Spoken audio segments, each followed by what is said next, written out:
Sorry guys, I'm still trying to get the hang of this filming thing. I've got some serious bedhead. I just woke up, but I just wanted to get right into it. So this is Genesis chapter 8, King James Version. And God remembered Noah and every living thing, and all the cattle that was with him in the ark. And God made a wind to pass over the earth, and the waters as waged, and the fountains also of the deep, and the windows of heaven were stopped,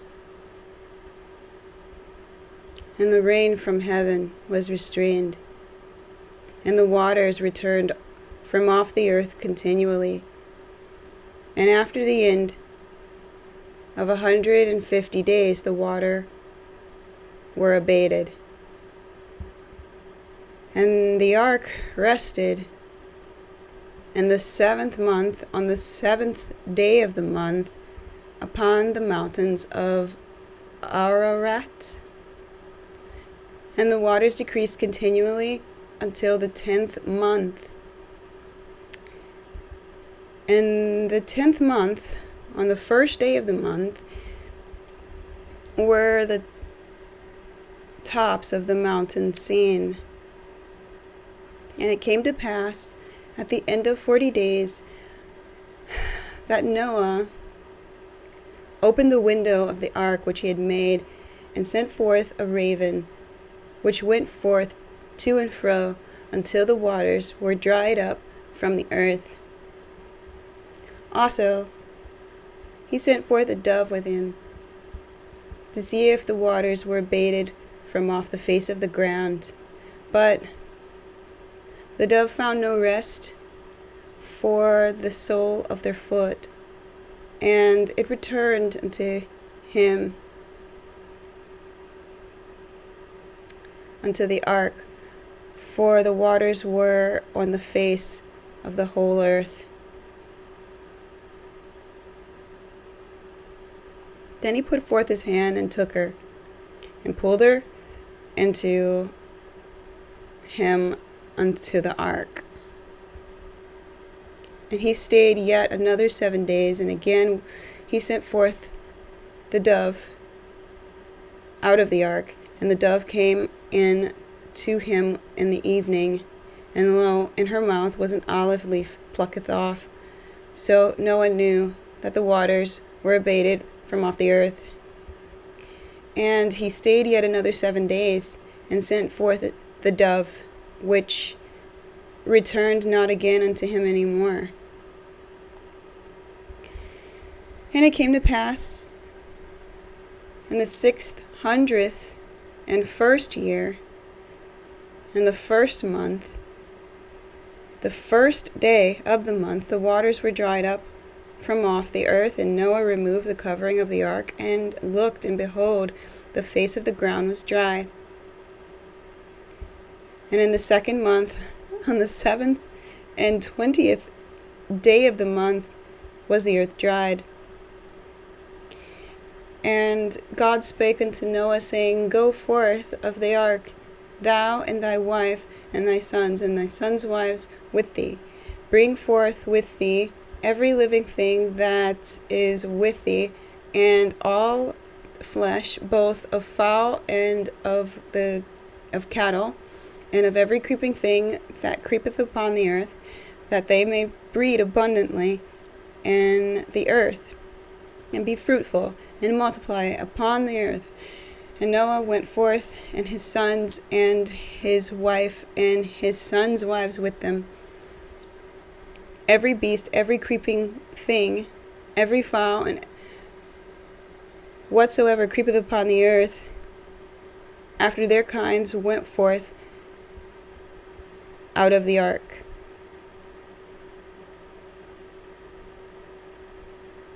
And Noah builded an altar unto the Lord, and took of every clean beast, and of every clean fowl, and offered burnt offerings unto the altar. And the Lord smelled a sweet savor. And the Lord said in his heart, I will not again curse the ground any more for man's sake. For the imagination of man's heart is evil from his youth. Neither will I again smite any more every living thing as I have done. While the earth remaineth,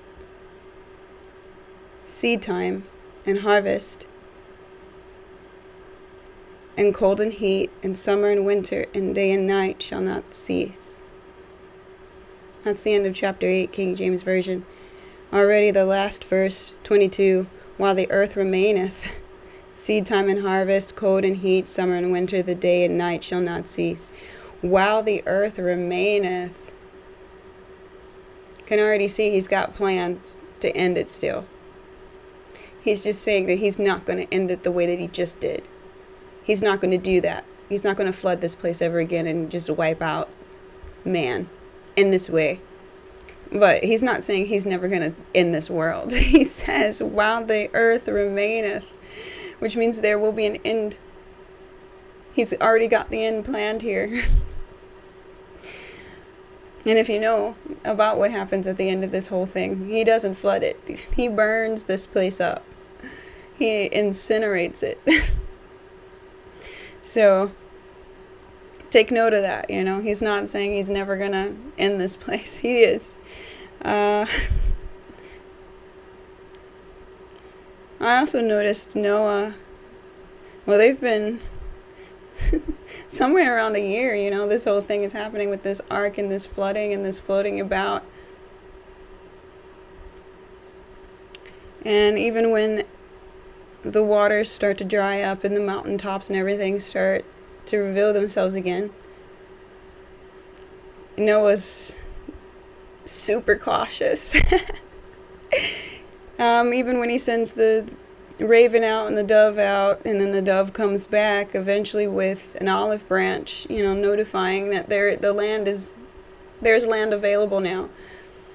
Noah he just doesn't go out. He stays in for, some time more until he hears God in verse 15. And God spake unto Noah, saying, Go forth of the ark, thou and thy wives and thy sons and thy sons' wives, and bring forth thee every living thing that is with thee, all of flesh, both fowl and cattle, and so on and so on, so that they may breed and fill the earth. But he waited, even though he had signs that it was okay, which, this could be interpreted several different ways. Like, you don't go until God tells you to go, then it's okay. Or it could also be seen as, well, God was telling him to go with these doves. But I don't know, for me, I interpret it more as he waited on God to speak to him. He didn't just look at these signs here and there because maybe they were false, maybe, I don't know. Maybe it just wasn't quite ready, who knows.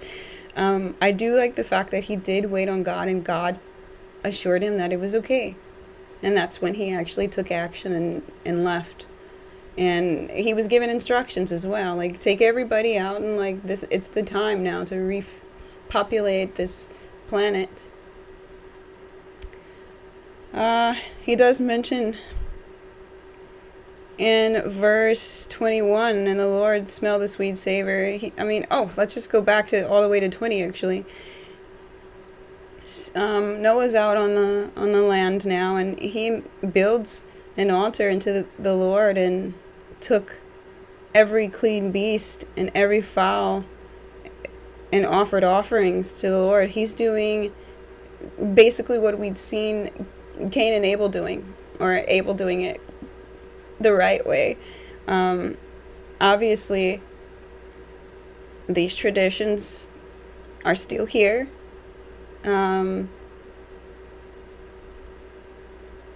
Doesn't necessarily say where they originated from, but it must have come somewhere from Adam and Eve after they left the Garden of Eden. It must have, because they were the ones who actually knew God. And these are the descendants of Seth, which was another son that Adam and Eve had after Abel was killed by Cain and Cain was, driven away.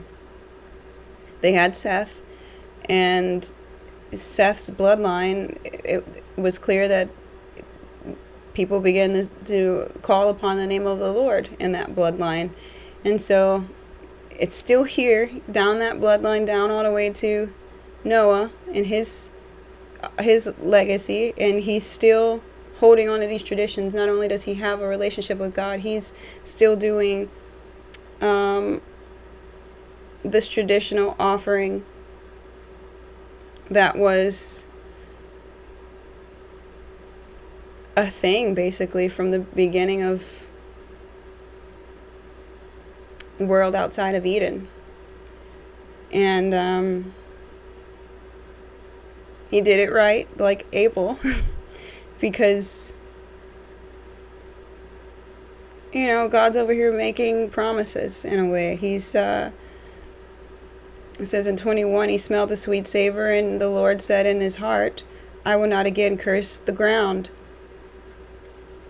anymore for man's sake. He doesn't forget that